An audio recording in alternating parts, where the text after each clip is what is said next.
This player is a missing piece for Spurs to becoming a top four team to a title challenging team, in my opinion. They need to take risks, bold risks, and they need to identify players before they're valuable. That's what good clubs do. They'll come for relatively cheap, won't offer a lot or won't demand a lot in terms of game time or wage or transfers or signing on bonus or whatever. Will be content with sitting on the bench, playing a bit part role, and being that player that should shit hit the fan can come off the bench and make an impact. He'll be a perfect player for cup games. Hello, everybody, and welcome back to another episode of the Two Footer Tackle podcast. I'm your host, Ari Stamatakos, and I've just for everyone is worried, I've calmed down and I've relaxed since Tuesday morning. That was a very emotional podcast, the last one, but I've relaxed. I've physically, mentally, and emotionally and spiritually recovered from that morning, so that's good. But yeah, it was I've recovered, which is all good. This won't be, as you can tell by the title, and as I said last week, and as I've said on Twitter and various other social platforms, this won't be about the Socceroos as much as I could talk about them for forever. This will be about some European football as we're getting into the thick of the transfer window now. So it's good to touch on everything regarding that. Firstly, before I start, I hope everyone's well. I hope the week, or since I last spoke to you, or since you last listened to this podcast, I hope it treated you well. If this is your first time listening, give it a subscribe, give it a like, follow it, comment, follow the socials, do all that good stuff.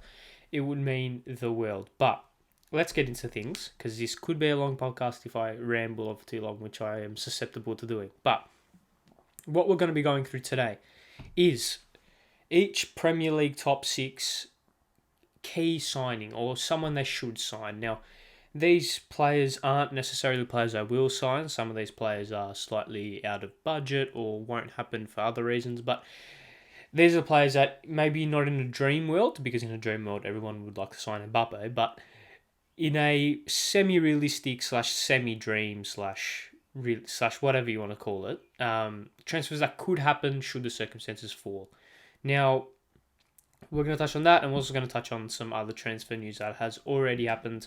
Darwin Nunes, Pochettino, who all these off-season moves, which makes the melodrama of the football. I was going to say the football league, but of football in general, what it is. But let's start with which club should we start with? Let's start with Spurs. And with Spurs, firstly, Spurs have signed Yves Bissouma, which is a fantastic signing, pending the potential court case. That is a fantastic signing, a brilliant signing. He will slide into that double pivot perfectly. He can be defensive, allowing Højbjerg to get up the pitch, or allowing whoever they want to partner Bissouma with to get up the pitch. He's brilliant. Brilliant signing, 25 million. That is the kind of shrewd business that elite teams do. And as much as to my dismay, Spurs are slowly becoming that. So, fantastic signing. And as the central midfield or a defensive midfielder was a position which I flagged towards the back end of the season, which they needed. They went out, addressed it nice and early, Premier League proven, still relatively young, can play on the ball, can be a destroyer, versatile in the systems they can play. Brilliant. Top-notch signing, 25 million. Can't ask for more for Yves Bissouma. So that is really good. But let's move on. Let's move to a signing that they could make for Spurs, and that is, obviously I've been very public about Spurs signing a left-sided centre-back. I don't think Ben Davies is going to be the guy to take them to that level that they want to get to under Conte. So I've flagged Lisandro Martinez from Ajax. I've flagged other potential left-sided centre-halves. But I've spoken about them enough. I want to speak about a slightly more attacking player and a player that will be a game changer for Spurs if they're able to get his hands on him. And I've gone with Lorenzo Pellegrini from Roma. Now, this is a transfer that could or could not happen. He's been very public about. I mean, Newcastle have put in a £50 million bid that was rejected and rejected in quite emphatic circumstances. And Pellegrini has been public about stating that he wants to stay at Roma. However, coming over to a London club, massive stadium, Champions League football under Antonio Conte, playing with Son and Kane and a real system and project being built at Spurs, I feel like it'd be very hard for Pellegrini to turn down. So for that reason, I've gone with him as the player Spurs should sign. And if we just bring up his FB ref stats right here, you could say that compared to other wingers and attacking midfielders, he's quite good in good areas. He's got fantastic... So he has 5.31 shot creating actions per 90, ranking the 97th percentile, and 3.54 shots per 90, ranking the 98th percentile. These two stats show that he's busy. He's busy. He wants to get on the ball. He wants to drive. He wants to make sure that he's known. Like he's going to have an impact on most games. And if we bring up his heat map here, we can see that he's able to float around anywhere pretty much behind Harry Kane. He can play on the left, can play on the right. He can also play in that double pivot should circumstances fall where he needs to play there. And he could really be a game changer for Spurs. He's played in that three at the back system. He's played in that three at the back system towards the back end of the season for Roma, so it will be a seamless transition should he come in.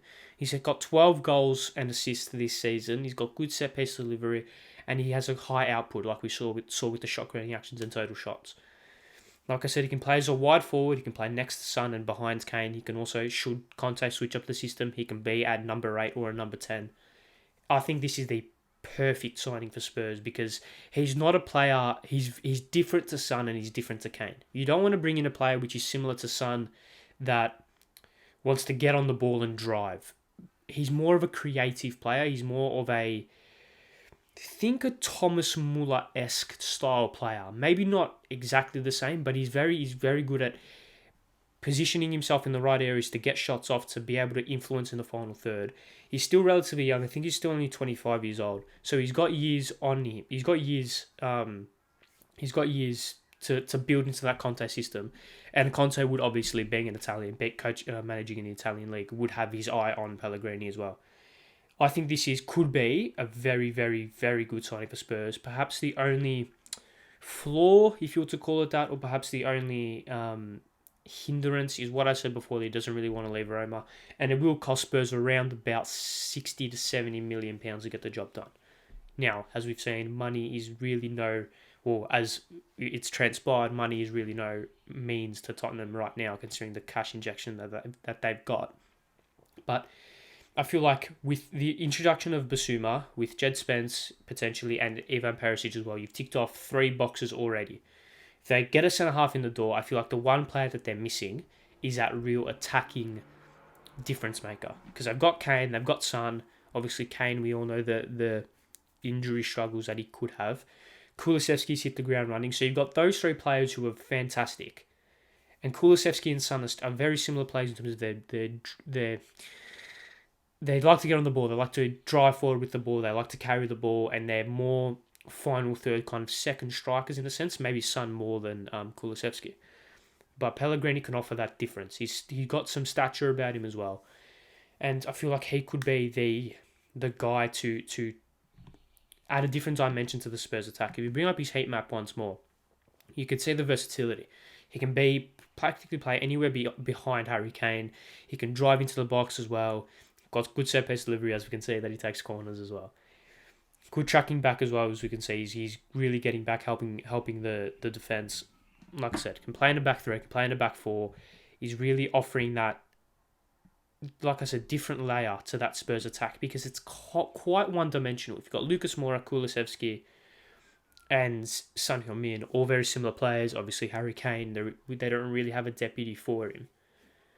He can be that difference maker, can be that different layer of attack, can be that je ne sais quoi, if you were to call it that. He can be that real difference maker.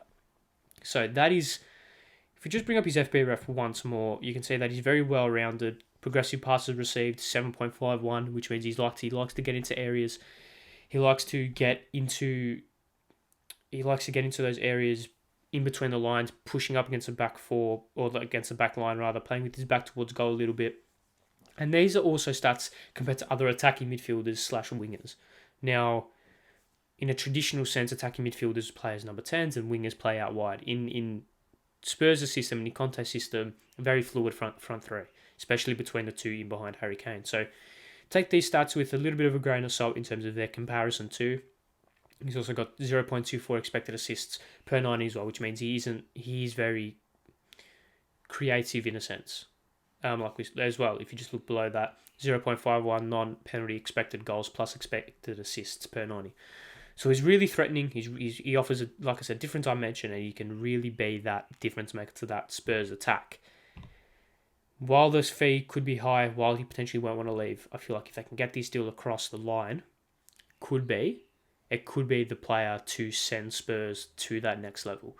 If Spurs sign this player, they could be a Premier League title challenger. Like, this player is a missing piece for Spurs to becoming a top 4 team to a title challenging team, in my opinion. If they get this deal over the line, this could be the difference maker. Spurs will be up there with Liverpool and City next season, in my opinion. Because of the manager, because of the players that they already have, because of the system. I feel like it's a system that works in the Premier League, the Conte system, as we've seen with Tuchel and with other teams that have deployed a similar system. He could be the guy. So I think that's potentially one avenue. Like I said, left-sided centre-half. And if this deal can't get across the line for whatever reason, other players that they could be looking at, maybe Nabil Fekir and Ilkay Munian, who are two players maybe not as physical as Pellegrini, or not as up to the Premier League physicality levels as Pellegrini put it in that sense. But Fekir and Munian both offer that creativity, that versatility as well, can play in multitude of positions, are very systematic and very working class in a sense. They like to work hard, they like to dig their heels in and work for the team. So these are two, well, Pellegrini in particular, but also Munian and Fekir are the three players that they should fill for that position. Now, let's move on. And let's stay in North London, but let's move across to Arsenal, and let's kind of dissect what they need. So obviously they do need to invest heavily. They obviously currently have no striker except for Eddie Nketiah, so that is the focus for Arsenal. I don't care what they want to sign, they need to get a number 9 through the door, because your number 9 is the catalyst for the way you play. If you've got someone like, I don't know, if you've got someone like Aguero as your number 9, you play differently to if you were to have fucking Peter Crouch as a number 9, right? So they need to identify the number 9 they want. They need to identify the pillar, the talisman for their team, and then the rest of the team will build itself around that striker. And I've gone with a pretty boring one, a pretty conventional one. It's Gianluca Scamacca from Sassuolo. It's very boring. It's not original. You've probably heard this signing a million times, or this potential signing a million times before, but he's the perfect striker for Arsenal. He's tall, powerful, technical, can get other players into the game because he's 6'10" tall, whatever he is. He's 65 metres tall. He can hold the ball up, can bring Saka, Odegaard, Smith Rowe, Martinelli into the game. He can take the game by the scruff of the neck as well. He's shown with 16 goals this season in Serie A. He shows that he can really take the game by the scruff of the neck, drive at the defence, and be that kind of intimidating number 9 that Arsenal have lacked ever since Henry, really, or Van Persie. They have lacked that intimidation up front since Van Persie. Giroud didn't really offer that. Aubameyang didn't really offer that. Lacazette certainly not, and Nketiah almost definitely not. So if they can get Scamacca through the door, he could be that intimidation factor for them, as well as being able to take the game by the scruff of the neck, score goals, get other players into the game. As you bring up his heat map here, you can see that he likes to, you can almost see a pattern with this heat map. You can see that he likes to drift, almost hold the ball up in this kind of zone 14 style, maybe in between the lines, give the ball out wide, or give the ball to a midfielder, and then make that charge into the box. You can see a big maybe spike or a big heavy increase in the heat map on the penalty spot, and also just maybe 30 yards out from goal. So Scamacca could be that guy. Now, obviously, there is a lot of things that he hasn't really proven it for a prolonged period of time. He is kind of unproven in a sense. He is kind of no one really knows what we're going to get from him. But Arsenal need to take calculated risks. They need to take calculated risks because they've been gone too predictable too many times. They've gone too safe too many times. We've seen that they've already signed Marquinhos from Brazil another exciting player potentially in the mold of Martinelli. So yeah, they need to take risks, bold risks, and they need to identify players before they're valuable. That's what good clubs do. That's why Liverpool, like Mane, Salah, Firmino, they weren't high in demand when they got them, but they got them before everyone wanted them, and now look at where they are. Look at Man City. Look at maybe Bernardo Silva, Kevin De Bruyne, these guys who weren't in high demand, but they got them in. They nurtured them, and now look at where they are. Arsenal need to start developing that habit. They've already done it with Martinelli. Obviously, they've got their fantastic youth academy with Smith Rowe and Saka. They might have already started to identify that with someone like a Sambi Lokonga, who hasn't really announced himself quite yet. But Arsenal need to rebuild. I feel they're just lacking a couple of key areas. The number 9 is one of them. And if they can get Scamacca through the door, and if he can hit the ground running, he's their pillar for the next decade. He's their guy. And like I said, he is able, when you have that number 9 through the door, when you have that solid number 9 through the door, you are able to build the rest of the team around him. Like I said, he's very tall, very powerful, so he can be that target man.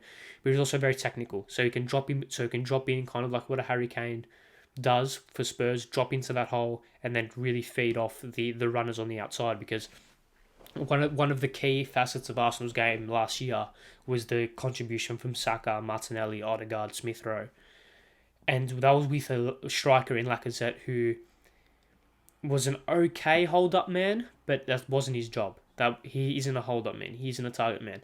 So if you can get Scamacca through the door, he will be that piece to be that backboard for that really talented midfield to get onto the ball and allow and give Arsenal the outlet and the output rather that they have shown that they can. Because they kind of got carried by that quartet in midfield last year. Nketiah and Aubameyang and Lacazette didn't really score the goals that they needed them to. So if they can just add 15, 16, 17 goals a season from Scamacca, you never know, man. They could really challenge for top 4. And if they don't get Scamacca through the door, other players, they could be looking at Patrick Schick from RB Leipzig, another player maybe not as similar as Scamacca, obviously a little bit doesn't have the physical presence that Scamacca does, but he's technical, has a brilliant eye for goal, and can be versatile as well. Can score in the air, can score with the ball at his feet. And another player, someone like a Kelechi Iheanacho, hasn't really been, obviously wasn't given the chance at Man City, moved to Leicester, hasn't really found the form, and I feel like what he needs is a kick up the arse and get that move to a big team and give him the responsibility. I feel like he's got the pace, got the technical ability, got the striker's instinct, and whatever striker that they do pick, they need to pick it soon so they can build the rest of the team around him. I think it's Scamacca, but let me know let me know your thoughts. If it's someone else, maybe they don't even need a striker, maybe they need to focus on centre midfield or defender or whatever. Let me know your thoughts in the comments below. But let's move on. And let's move on to, obviously, let's stay in London. Let's get rid of the London clubs first, and let's move to my team, Chelsea, once I have a drink of water very quickly. All right. So let's go to Chelsea, and let's see who they should sign. And I feel like it's pretty obvious, to be honest. I mean, yes, a striker with Lukaku being whatever Lukaku's being at the moment, going back to Inter Milan by the looks of things, but with the departure of Rudiger, with the departure of Azpilicueta, with Christensen departing and Azpilicueta potentially departing as well, Chelsea need a centre back and preferably a left-sided centre half. So I've gone with not Jules Koundé. I've gone with Josko Gvardiol even. Again, like I had with Arsenal, very boring, not very original, I should say, but he is the guy for Chelsea. He's the player. The left-sided centre-half, as we bring up his heat map right here, I mean, what more do you want from a left-sided centre-half? Occupies that left half space, can get out wide, has the physical ability to do that, to be that overlapping centre-back, can get up the pitch, very technical as well, and if we bring up his FB ref right here, what don't you want from the last year in centre-backs? What more don't you want? Brilliant tackles, interceptions, blocks, all sublime. Technically, progressive passes, progressive carries, dribbles completed, progressive passes received as well, all fantastic, which means he's brave enough to get into the areas that Antonio Rudiger did for Chelsea. And yeah, he's the signing. He's the signing for Chelsea. I don't see why they should be going for anyone else, maybe except for Koundé, because they need more than one centre-back, put it that way. But yeah, 5.45 progressive carries, 5.31 progressive passes, 1.05 shot creating actions per 90, which for a centre-back is ludicrous. It's really good. 3.29 interceptions, 2.02 blocks, 2.05 tackles, all per 90, all fantastic, all exceptional, all in the mould of an Premier League centre-back, and all in the mould of a left-sided centre-back especially. I don't see how this could be a poor signing. He's left-sided, he's strong, he's powerful, strong in the tackle, positionally very good, still got some years on him. It ticks all the boxes. And with the uncertainty around Chelsea's defence last year, they need to get a couple of centre-halves, a big centre-halves, and big personalities, and big... One of the reasons why Antonio Rudiger was so good for Chelsea was because, yes, he was given that freedom to get up the pitch, and also playing in a back three. You don't have to do as much defensive work as if you're playing in a back four. But he's that presence. He was 6'4". He was big, powerful, strong, lanky at times, kind of like a Bambi on ice, but he was there. You always knew he was there. And potentially one of the reasons why Andreas Christensen didn't have that much success at Chelsea was because he was a little bit lightweight compared to Rudiger, who was very strong and powerful, right? And that's obviously why we've seen Thiago Silva have success at Chelsea, because he offers that physical presence. Gvardiol offers that. He's very physical, very strong, quick, can go out wide, technically capable to be able to have an influence in the final third. He's the guy for Chelsea. I think they should prioritise him more than Jules Koundé, in my opinion. You'll be able to get him for a cheap. Obviously, like Tuchel's coached in the Bundesliga, so he will know what Gvardiol is about, and he will know if his skills will translate and if his traits will be able to be translated to the Premier League. We've seen in the attacking sense that the Bundesliga players perhaps may not have the best of times in the Premier League, with Werner and Havertz and Sancho, and maybe Havertz to a lesser extent. But I feel like with defenders, it's a little bit different. He's got all the capabilities to deal with the big muscular centre-halves, or the big muscular strikers in the Premier League. We've seen Darwin Nunes come to the Premier League, Erling Haaland. And, if Scamacca goes to Arsenal, him as well. So he's got that physical ability, technically sound, tick, tick, tick, in my opinion. I don't see why Chelsea shouldn't go for him. And, he's the Rudiger replacement, by the way. He's the carbon copy Rudiger replacement that will bring Chelsea back to that title challenging team that they should be, and that Champions League late stages team that they should be. He's the guy more than anyone else, in my opinion. But I think that was kind of very obvious in a sense of who they should sign. So I don't think I really need to spend too much time on that. Let's move out of London.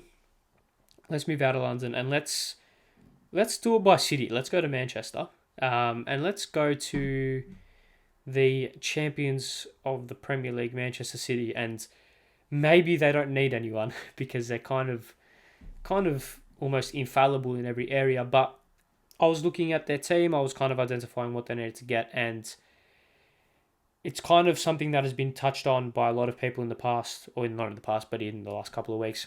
Defensive midfield. Fernandinho's getting on. Obviously, Rodgers going to be holding down that spot for the next foreseeable future. So they just need a little bit of depth in that area. And I've gone with Calvin Phillips from Leeds. Now, let's bring up his FB ref before we do anything. And if you just ignore the top two sections of that, we can see his defensive traits are beyond exceptional. 28.42 pressures, ranking in the 98th percentile. 3.67 tackles per 90, ranking in the 97th percentile. 2.37 blocks, ranking in the 96th percentile. It's exceptional. And it's something that, while Man City don't necessarily need, He's the Pep Guardiola player. He's the Pep Guardiola midfielder, in my opinion. High octane, high tempo, high energy, pressing really really hard, and as well as those stats potentially don't show his technical prowess, he's still competent on the ball. Like, he was playing in a Leeds team where, especially this season, where they would get onto the ball and they'd be pressed straight away, and they'd be under the pump. He wouldn't get on the ball in areas of the pitch where he was able to look up and think and take his time. With City, if he plays, he'll be able to do that. So I think take those possession stats with a little bit of a grain of salt. But if we look at his heat map, we can see, I mean, it's exactly what you want from a defensive midfielder. Exactly what you want. Being able to shuttle across the back four. He's like you said, he's capable of pushing up the pitch as well. If we've seen in those left and right channels, he's able to get into those positions. We saw him do it for England as well in the Euros, playing alongside Declan Rice or playing alongside Jordan Henderson. He's able to push forward, so he can be that versatility in a sense as well. He's very aggressive, can play slightly higher as well if needed, like I just said, and he's comfortable being uncomfortable. That's one of the key aspects of his game that I noticed. He's comfortable being uncomfortable. He wants to test himself. He wants to push himself really hard. That's why he was so good under Marcelo Bielsa. Marcelo Bielsa pushes players like no other coach in world football. He's comfortable being uncomfortable. And when you transition from a Leeds team to a Man City team, especially a Leeds side that was bordering on relegation, when you move to a Man City side, there's going to be a lot of uncomfortableness about that transition, and he'll be ready to go right into that system, ready to adapt, ready to improve technically and defensively. There's nothing in my mind that screams that this won't work. Won't offer a lot of money in terms of transfer fees and wages, so I guess that shouldn't be an issue for him. Yeah, it is the... I mean, City don't really need a signing. I mean, they got Haaland, and he was the only missing piece of that City team. They didn't have a number 9. They got that number 9, and now they need a defensive midfielder to replace Fernandinho. He's the guy. Still young, English as well, which always helps. And yeah, he's coming again, like I said, he's coming off a Marcelo Bielsa team, who are very similar to Pep Guardiola's team in a sense in terms of their tempo. So that won't be an issue for him. Yeah, I just see this as a tick, tick, tick. I don't see this being an issue for City in any sense. Calvin Phillips is the guy they need to get in sooner rather than later. And I mean, beyond that, I don't really see them having any more issues. Maybe a left back if Zinchenko leaves back up there, but yeah, I don't see why they can't get this through the door pretty quickly. Calvin Phillips is an ambitious player. He wants to play at the highest level, so this should get done sooner rather than later. So let's move on to let's stay in Manchester. Like I said, we'll do it by cities, and let's go to Man United, and potentially this is the most interesting team of them all. Man United need a lot. They need a lot. And one of the areas which they need is a midfielder, but they also need fullbacks, potentially centre halves, potentially another number 9, some wingers as well. But I've gone with a midfielder, and I've gone with a slightly more defensive midfielder. Now with Ten Hag, and I think this signing is going to be very indicative of Erik Ten Hag. Ten Hag likes to play 4-2-3-1. Likes to play a double pivot, and one of the facets of a double pivot is a defensive midfielder that won't move beyond 16 yards off the back four. He wants a defensive midfielder playing in that double pivot, and I don't think Man United have that. McTominay isn't that. Fred isn't that. Matic has left. Pogba's left. Donny van de Beek isn't that. So they need to sign one. And you can look, like Basuma was the guy for United. Bruno Guimaraes was the guy for United. Both of them have gone to other Premier League rivals in a sense. I mean, Newcastle will be rivals for United very soon. So I've gone with, and again, this could be boring, could be a little bit hipster, could be not very original. Where am I here? I've gone with Ibrahim what's his name? Zangara. That's it, not Sanagre. Zangara. Ibrahim Zangara. Now, he's the perfect defensive midfielder for United. Perfect defensive midfielder. He can be a destroyer. He can be press-proof. He can be versatile. He can play on a double pivot. He can play on a single pivot. Ten Hag will know exactly what he's about as well, so there's no issue there. 3 point in the Eredivisie this season. He's currently playing in the Eredivisie in Netherlands. He's got 3.54 tackles per game, 2.76 interceptions per game, 0.8 key passes per game, 65 accurate passes per game, and he's only dribbled past once per game. If you compare those stats to Calvin Phillips just before, it is perfect. It's perfect for United, and like I said with Arsenal not long ago with Scamacca, they need to be able to get a signing in that will be able to build the team around. Zangara is the guy that they can build their team around, because he's that defensive midfielder that won't budge. He won't. He's good enough not to be replaced, so he's borderline indispensable as soon as they get him in. And he gives that ability to buy another centre mid, because I feel like they do need to get 2 central midfielders. And like I said, maybe someone like a Frankie de Jong. I don't think they'll get him partnering Zangara, but someone like a Zangara Frankie de Jong partnership will be exceptional, because you have Zangara, who's that destroyer, but he's also press proof as well. So we can get onto the ball, recycle possession, dictate a little bit of tempo as well, should they need it, and be that kind of relief pass as well. You don't want to sign a defensive midfielder that can't pass the ball, because then that just puts you in all sorts of trouble. Zangara can pass the ball. He's very comfortable on possession, but his main gig is being a destroyer. He's one of the best in the world at that. So if they can get him in and then partner him with someone like a Frankie de Jong, should I say it, partner him with someone like a Paul Pogba. Pogba and Zangara, giving Pogba that license to go forward and to break into those half spaces, breaking between the lines, and having Zangara's protection would have been perfect. But obviously Pogba thought not, and he's off to Juventus. So yeah, that is the first sign they need to make, because like I said with Arsenal with the number 9, that if United get that defensive midfielder in the squad and get him playing and get him fitted in and get that continuity with him in training and in pre-season, then the rest of the team will build from there.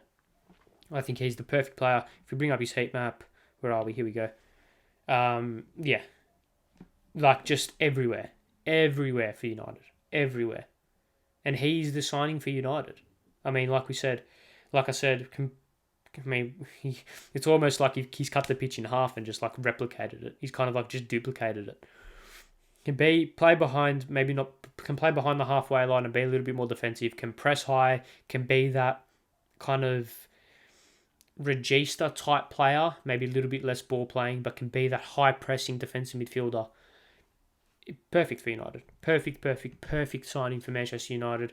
And he's the number 1 guy on Manchester United's list for me. This is the guy they need to get more than anyone else, because he will be able to transform United from the ground and just make them into a brand new team. This is the guy United need. Brilliant on the ball, brilliant in possession. Like, that's the same thing. Brilliant on the ball, brilliant off the ball, leadership, still young.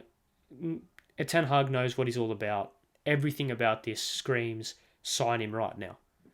Cheap as well. He won't be that expensive. I know money's no issue for United, but yeah. I don't see why this is questionable. This is the guy United need. So yeah. Let's move on and let's go to Merseyside with the final team, Liverpool. Un momento. Yeah. Let's go to Merseyside. Let's go to Liverpool. And Liverpool, like Man City, don't really need a signing. They don't really need one. They signed Nunes, who was the signing that they needed to make. They got him through the door. So they don't really need anyone. But I looked at their profile and I saw Minamino might leave. Oxlade-Chamberlain is getting towards the back end of his Liverpool career, I think. Jota's moving more towards being a number 9. I thought, all right, they need an attacking number 8 that can play out wide, in my opinion. Now, I was looking at Nkunku from RB Leipzig. I thought he was the guy, personally. I thought he was they need to get him through the door. But I think he's signing a new contract with Leipzig. It's going to cost around about 80 million, I think, for him. It's going to be maybe unreasonable considering the money that they spent for Darwin Nunes as well. And also Nkunku is a player that could potentially look to break that wage structure towards the back end of his Liverpool career. So I've gone with a slightly more unknown player, a player which I've been looking at, or I've been keeping my eye on since January because I saw the potential for Chelsea to sign him at certain stages with their attacking situation. But I thought this is a perfect man for Liverpool. It's Lavrov Maya, currently at Rennes, and I know a lot of people won't really know who he is, but he's currently playing at Rennes in France, and he is the perfect Klopp player. He's a hard-working number 8 that can play on the right-hand side of midfield as well as on the right wing. He's left-footed, 24 years of age, and one of the big things about him is that he'll be content to sit on the bench, which is perfect for Liverpool. Someone like an Nkunku would want to come in and start every single game. And when you've got Diaz, Salah, Nunes, Jota, and someone else who I can't... Diaz, Jota, Nunes, Salah, and all these other guys wanting to start every game. I can't remember. There's another player there, I'm pretty sure. That won't work. And also, he'll probably look to upset the wage structure a little bit later on. Lavrov Maya won't want to do that. He'll be content to sit on the bench, play that bit part role, kind of what like Minamino's doing. And he, like I said, won't upset the wage structure. He's really good at driving the ball forward. He can be more of an attacking Naby Keita. So think about Naby Keita's role for Liverpool. He can be a little bit more attacking in that sense. And I know Jordan Henderson likes to play on that right side of midfield to protect Trent Alexander-Arnold.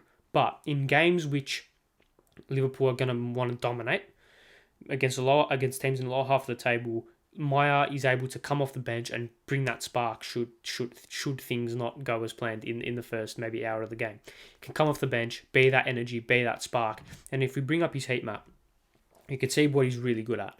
He's good at being really wide and then cutting in. You can see that kind of L-shaped kind of heat map on the right-hand side. He cuts wide and then comes in, which also allows for the overlap for Trent Alexander-Arnold to come into those half spaces and whip the balls in. He's really, really good he's really, really good at what Klopp would want him to do. Like I said, I mean, for midfielders, he's only played 1,800 minutes this season, so there's not a lot of sample size. But I mean, if versus midfielders this season, in the top 5 leagues, I mean, 99th percentile for literally everything attacking-wise.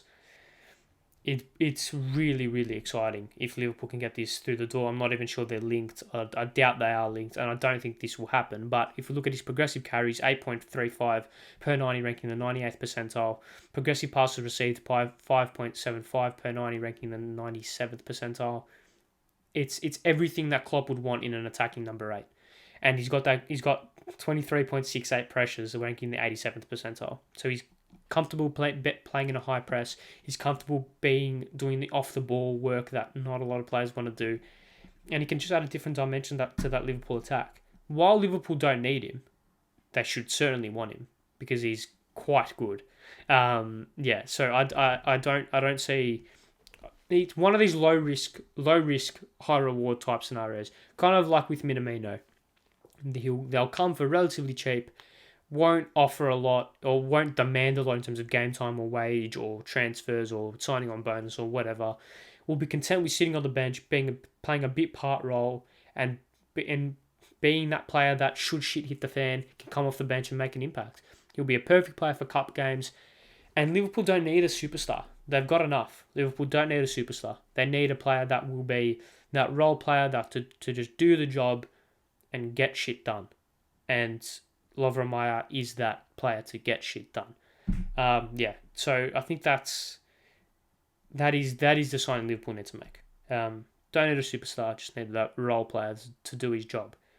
So yes, those are the signings that Liverpool, or not Liverpool, but all the big 6 clubs need to make. Let me know in the comments in the comments section of the podcast if you think that I got something wrong, or if you think another player should sign for a club, or maybe I've gone with a correct player but for a different club. Maybe Liverpool should sign Pellegrini or whatever. Let me know your thoughts in the comments below.